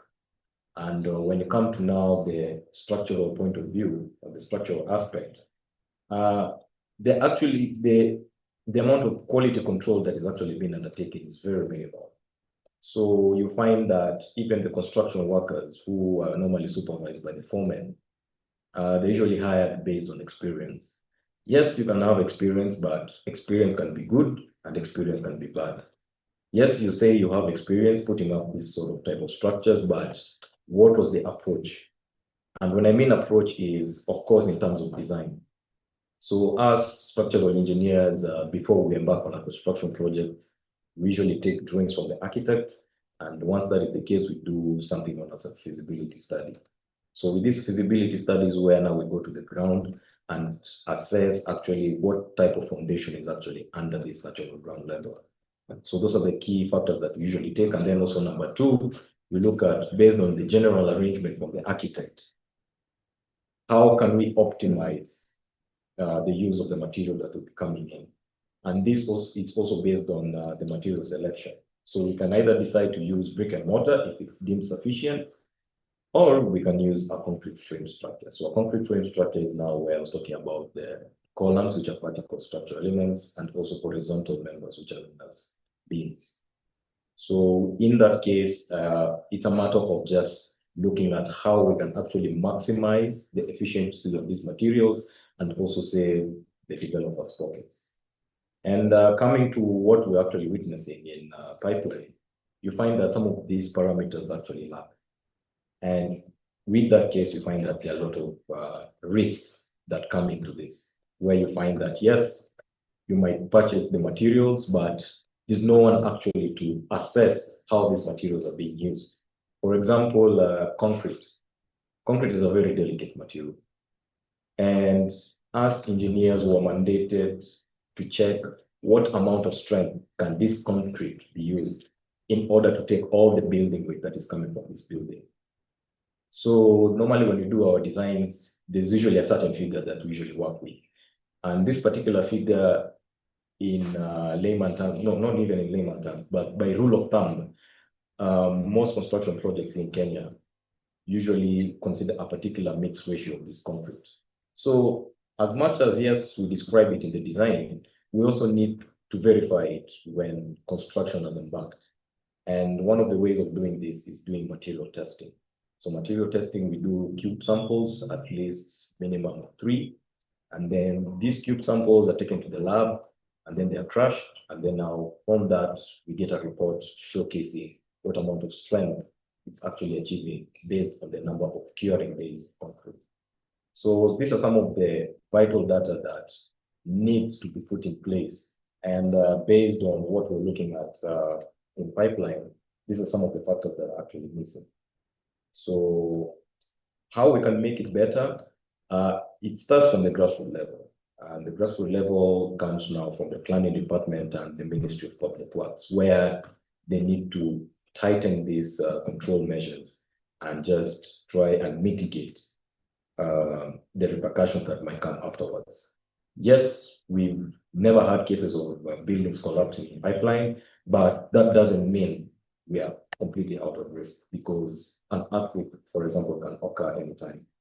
And actually, based on historic data, the last magnitude of earthquake that we have the highest in, at least within the outskirts of Nairobi, was coming to a magnitude of, I think it was 6.8. So that happened in 1928, if I'm not wrong. And based on the seismic data that we have here in Kenya, they say an earthquake of that magnitude can happen in the next 100 years. So if you do the math, probably in the next 4 years, or rather in the next 3 years. The last question, which is at what cost and to whom? Of course, building regulations have to be in place. And one of the factors that contribute to this is the civil and structural integrity of buildings. And in this particular case in pipeline, as much as, there are no building regulations in place where we have like the signboards, construction, pipeline areas. At one point or another, yes, you might say that you're actually saving costs in terms of professional fees, but again, you also have to bear in mind that the safety of the people who will be coming to occupy these buildings are at stake. And normally in our structural field, we always say it's better off to just dig down into your pockets and pay that particular percentage of, the professional fee for the structural engineer.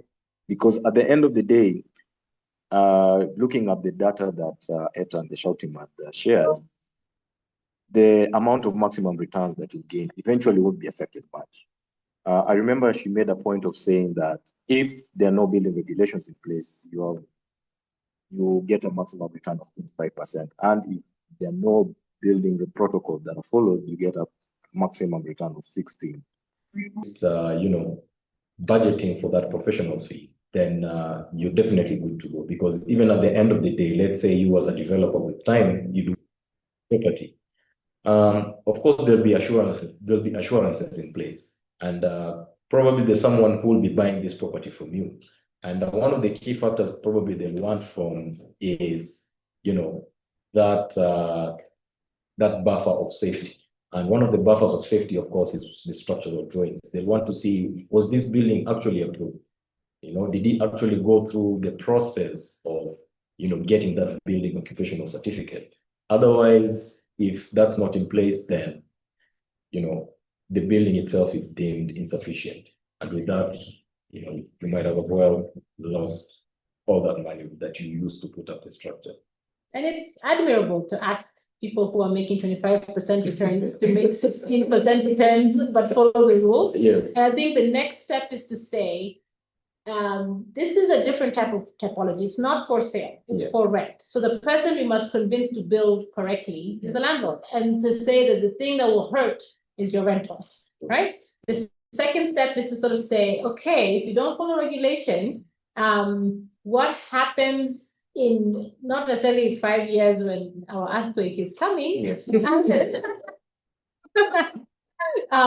but what happens to your capacity to have rent escalation over time? What happens when the area increases in development? And most importantly, how can we then separate the cost of professional supervisions and the sort of technical side of things, which is super for them at the beginning, and say, can we have somebody who can just help get the technical stuff done? Can we create like a sort of subsidy fund to basically open source technical information, open source surveys, open source concrete lab testing? But it's not a huge, like the cost and professional is not the back of the built environment. And what you've also pointed out is that there's 4 key drivers in the structural assessments that we did in pipeline. One is that the reason that buildings are not collapsed in pipeline is because the ground is stable. If those same buildings were built in Kiambu, they would be falling down in droves. And the reason is because Kiambu's soil strata is different, right? And so that does not mean that they're structurally sound. And it's really important to know that at the moment it's because of the quality of the soil. We also talked about the sinking buildings, and then there's the fact that, and I think Sarah will come in the MEP to sort of say that when there's a poor road, it gets filled in with dirt and trash and then built on top. So the road is rising and the building is sinking almost concurrently because of how the sewer systems are structured. And the type of foundation versus the stable soil is connected. But there's also a lot of reciprocal structural design, which is that this one has not fallen, so mine will not fall. Exactly. And they get a standard set from some guy and they build as like without doing the actual math depending on that. And so that also has this sort of effect of bringing down the cost of development, getting you 25% returns, but then in the long run, it creates a sort of dynamic. Lastly, I'll also mention structure is really important in the driver of spatial configuration is because they basically put walls where the beams are. And so many of them is a 3x3, 3x5 grid, 3 meter by 5 meter grid. And that's how you get your space sizes, right? And in some cases, there is like excessive over provision of beams because it's like, just this is how you wanted to divide the space. So there's also some unrealized inefficiency in the structural system that we can talk about. And as I said, we did that analysis and we're looking forward to see how do we translate this into an easier way to build safe buildings in tenement or tenement neighborhoods that meet regulation but don't compromise returns, right? Okay, but the one thing developers in tenements do is try to do the math properly on structures, but they don't ask Yeah, the engineers. math never math. The math is not matching, but it hasn't fallen yet. And as I said, that's not an indication that it's safe. Okay, it's 4:40, so we're doing not so badly. We're going to go to our MEPs and then do a couple of round of questions, I think before 5. We'll see how that goes. So I'll introduce Sarah and Anthony, who will take us through the findings, the general findings, and mechanical, electrical, and plumbing. Same questions. Thank you, Brian. Thank you. Hi, Etta. I hope I'm audible. Yes. Great. Good afternoon, everyone. My name is Engineer Sarah Kimpai. I'm a mechanical engineer. I'm the founder, and I'm also the principal engineer of Sanaki Services. I'm very glad and happy to be part of the team and to be able to give some information about this panel discussion.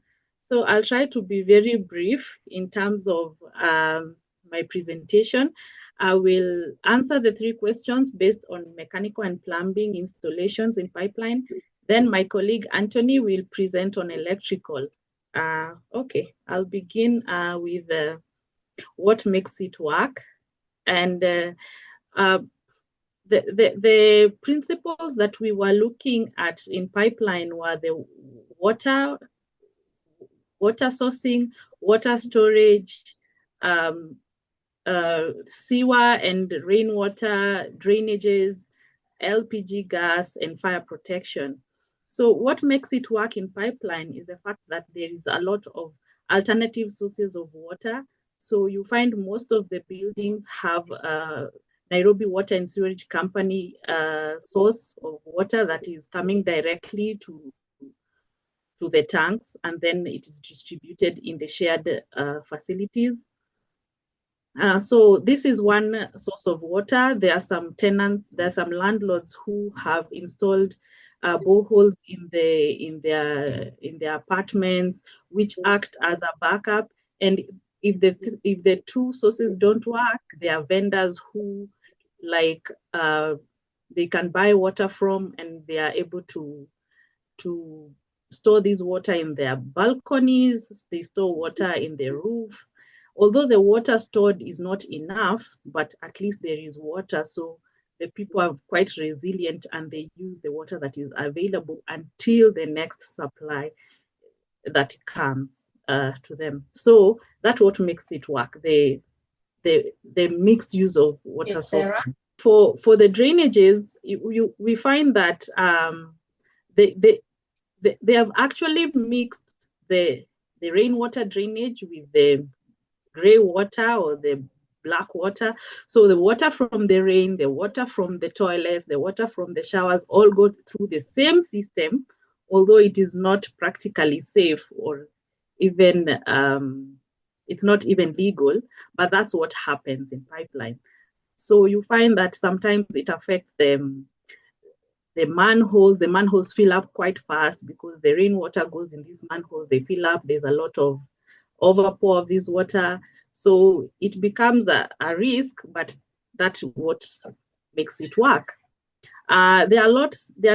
There's not so many mechanical elements in terms of water pressurization or somewhat, because the only mechanical things which are there are only pumps, booster pumps pumping from underground water tanks to the roof tanks. And even if this breaks down, they either have to wait or look for other alternative sources of water, like buying water. So you find that the cost for the landlord is not very high. So that's how they live. Tenants are quite adaptable in pipeline, and they are storing water in their balconies using jerry cans. And when you walk in pipeline, you'll see almost all balconies have jerry can in their balconies storing water, because they anticipate that there might be low water in the system.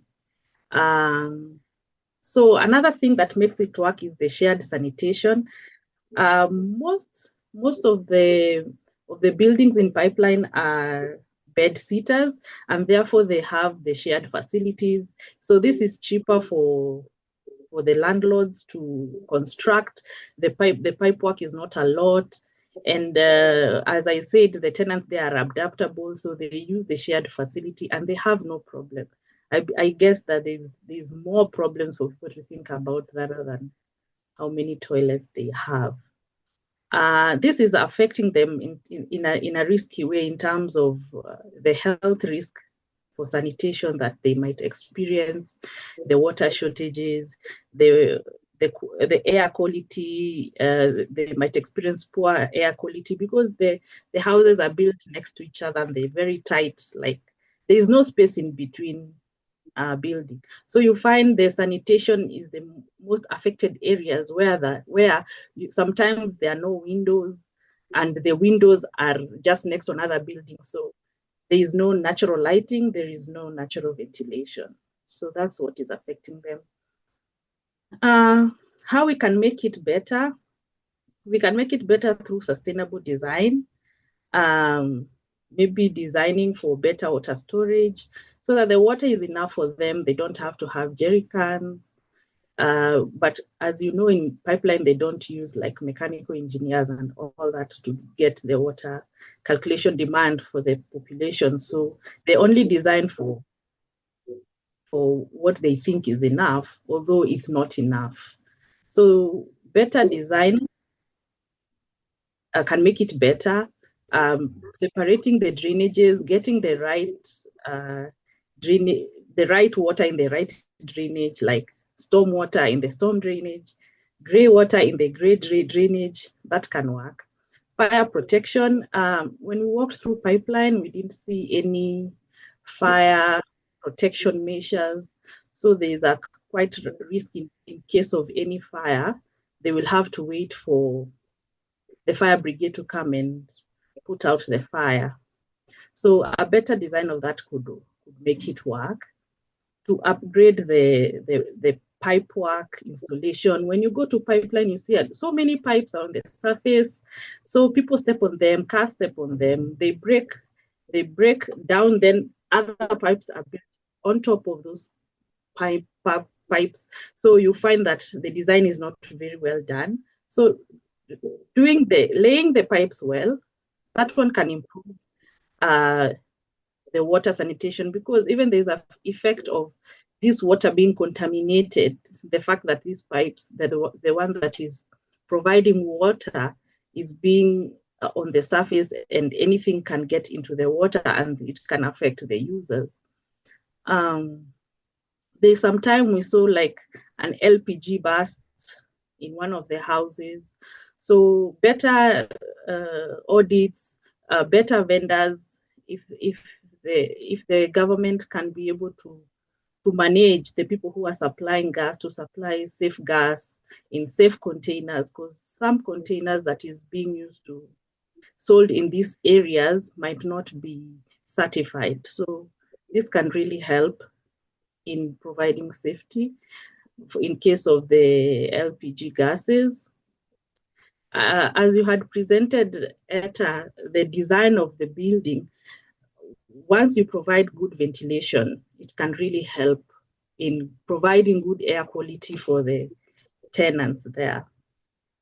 So who should act? Everyone should act. It should be all of us. It should be the landlords, the tenants, the county, the private sector. I think everyone has a hand in making it better for everyone. So I think I've answered all the three questions. Yeah, thank you. And I think thank you for outlining the things that are working. I like you saying there's so many options for water, although it's maybe not, direct. And the things we're thinking about is like, if they were given the option to pay for constant water, would they pay? Right? Because there's a borehole. It means that there's a reason why water is not being supplied 100%. I liked how you said tenacity is one of the tools they have of making sure they have enough water storage. But can we design for better water storage systems? You saw the roofs are completely empty, but you have to make sure that the slab of the roof can support the water access. And something again with LPG gas in rooms, when you go to co-living spaces, you shouldn't be allowed to cook in your room. because of how the design is. So it's sort of like, then what is the alternative? Can you have shared kitchen facilities on each floor? Is that the alternate space? And then how would you design that kind of configuration so that then you don't have the LPG gas situation that's coming in? Or if there's kitchens inside, that they're designed as sort of kitchen counters, even if there's shared washroom facilities. So that sort of contract that connects with MEP is really important. Yes, we've worked with Sarah working out what are some of these interventions and how would it look like in a sample building. And we'll see how that goes in the long run. We have just 10 minutes, Anthony, so you're gonna close for us with all talk about electricals, and then I'll hand it over to Kesha and the team to finalize. But you can't take 10 yes, minutes, like that. Yeah. Yes, thank you very much, Etta. Yeah. Thank you very much for that. I'll be as brief as possible. My name is Anthony Mwangi, electrical engineer with the Sanaki Services. The queries that we are actually answering today, which are the key technical explorations, are what makes it work in pipeline. So in terms of electrical services, you find that the power distribution system that has been done by KPLC is very efficient as compared to other estates where they use pole-mounted cables. They have transformers. A single transformer serves more than 10 blocks. And the metering for the power consumption by tenants has been done using GSM-enabled wireless meters that allow for remote billing and monitoring. So you find that you don't have demand individual people who come to every single apartment to establish the billing. And you find that in 10 blocks, you can even have around 4,000 apartments, which means that you can even have so many people there, and they're being served by a single transformer. So this is very efficient as compared to even other developments. And the other beauty is that the meters, the GSM-enabled meters, restrict any form of tampering, because they are very sensitive. Any form of loose connection or any form of disconnection by the tenant or the landlord results in automatic disconnection, and any form of reconnection attracts a punitive charge. So the other item that works is the internet service provisions. Even though haphazardly done, it's very efficient, because you find that a single block, the landlord actually gets a lot of income from a single internet service provider line. We also have solar lighting on driveways and on buildings. This also works because it lights up the spaces. Yeah, and maybe on the items that make it what and how, and who can make it better. One of the items that we need to look at in terms of upgrading the existing services is improving the infrastructure. You find that there are so many hanging cables all over the place. So the infrastructure, routing, ducting needs to be done properly to ensure that all the hanging cables are buried, and using county established routes that are demarcated to ensure that even service provisions are done very well. The other thing is about the metering. We still found that there are some blocks that are using old meters. So in such scenarios, tenants, most of the tenants are actually, some of the tenants are actually stealing power. We even found looped connections where you hear that a storekeeper says that it's been some time since he paid KPLC. Yeah, so that is something that needs to be looked at and improved. And then there's also the introduction of continuous inspection regulation checks and approvals from the county government to ensure that safety and standards are complied with before occupation. This is very important to ensure that any form of upgrade or any new building that comes in goes through a check, as in several queries that are listed in the county government's approval requirements, to ensure that if it's a power connection requirement, the meter board has to be a certain standard, the drop cable has to be a certain standard, the earthing has to be a certain standard. This will guarantee that we don't have fires and people being electrocuted without any reason, people dying out of improper wiring and connections from the grid. Yeah, so this is something that the county government, this is actually a proposal that we have to ensure that the county government, before any form of approval, before any new building is approved, before any any renovation works is given a go-ahead or signed off for occupation, there are certain specific standards that have to be cross-checked. And this also applies to even existing buildings. These standards need to be checked on a regular and continuous basis over time. Yeah, and then the other thing is that we saw that there was need for the installation of more solar power installations for the blocks, and also more solar lighting to ensure that the dark and insecure areas are properly lit. Yeah. Now the other issue is that at whose cost?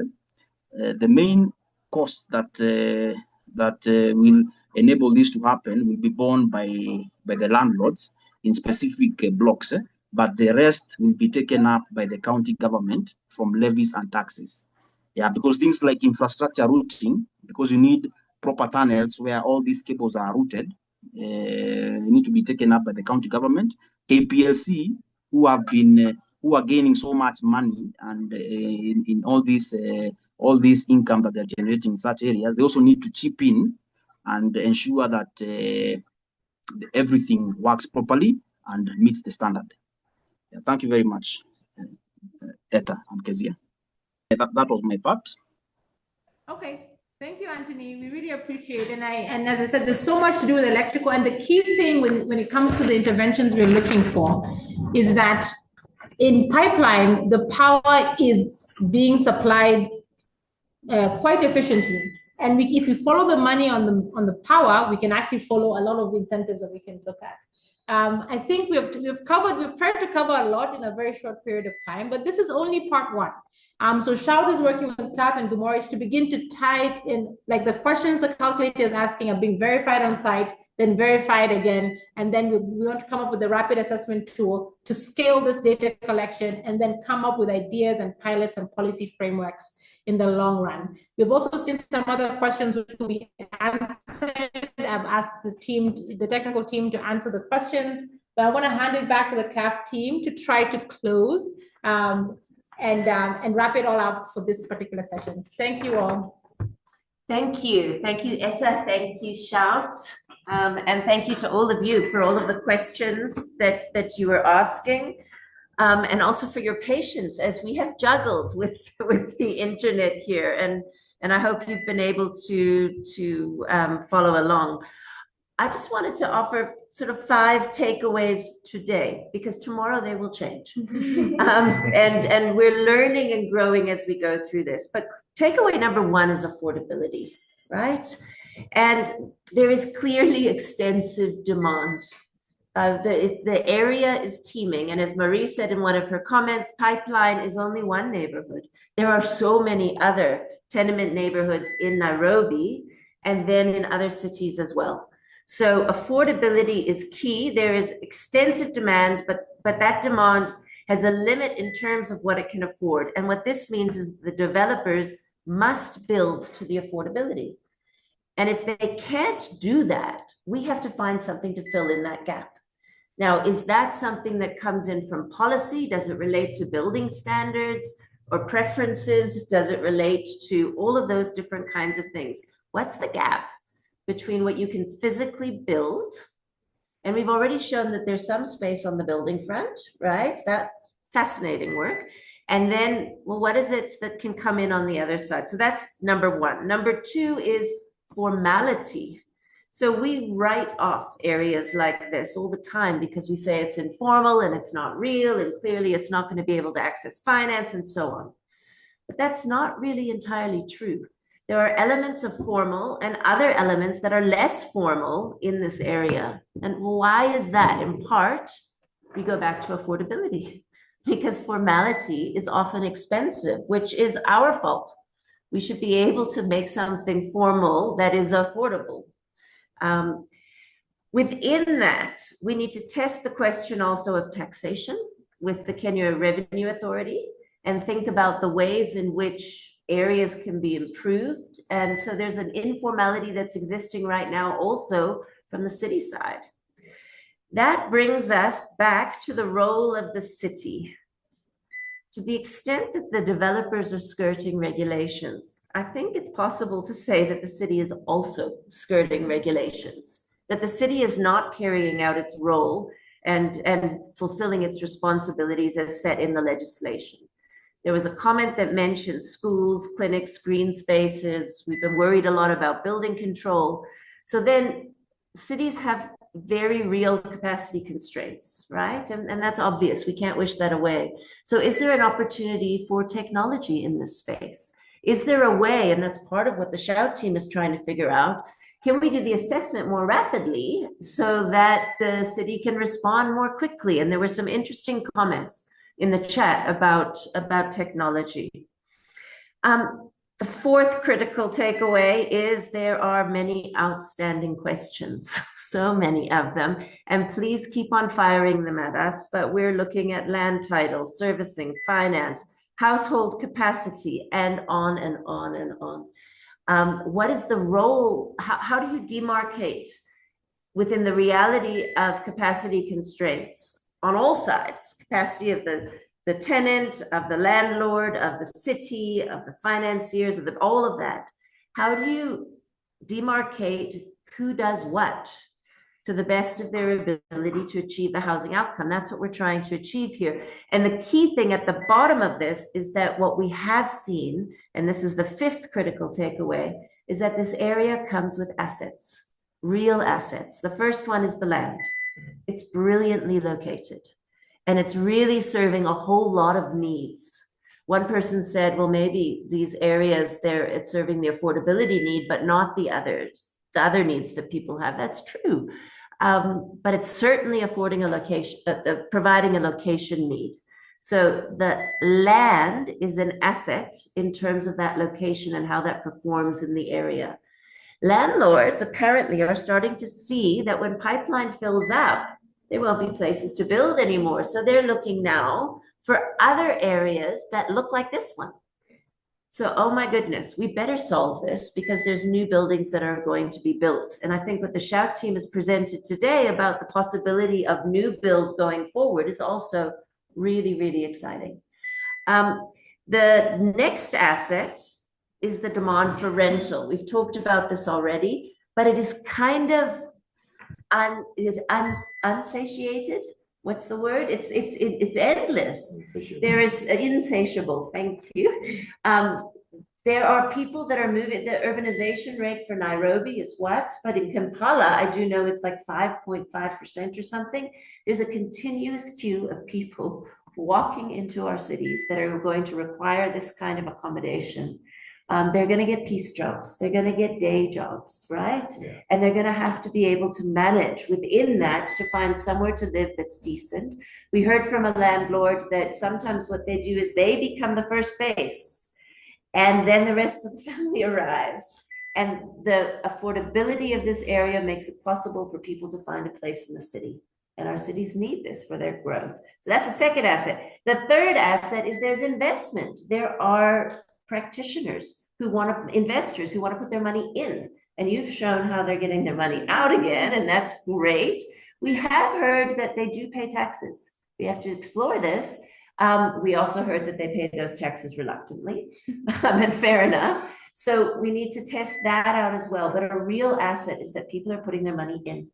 And that is something definitely that the county government and that the policy framework and all of us who believe in this kind of thing should be able to leverage.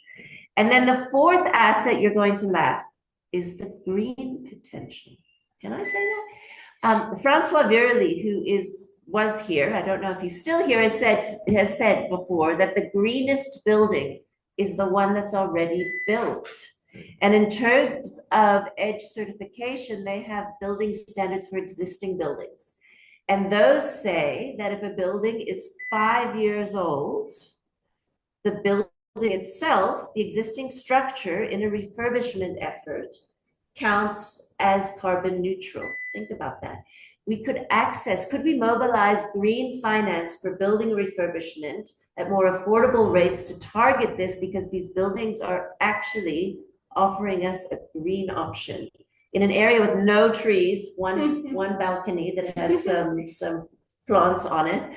We're going to say that there's a green opportunity here, but I think it's worth thinking about. And I am being very enthusiastic and jumping up and down like a cheerleader because I know how skeptical every single one of you are.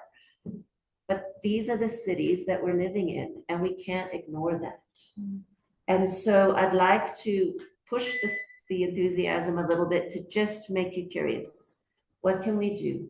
And what are the financial mechanisms that we can identify on the public side and on the private side, both actually, to make this work in a way that our urban environments existing get improved, and that our urban environments to come do not fall into this kind of disrepair, but actually serve the particular target market that's being served now. So I'll stop there. There's lots that we're doing here. We hope you engage with us. Thank you. Etta, right here. There's Etta. Thank you to the Full Shout team. Thank you to the CAHF team. Thank you to Lincoln very much. And thank you to all of you. We hope to be in touch with you soon. Okay, thanks. Thank you. Bye-bye, everybody. Bye-bye.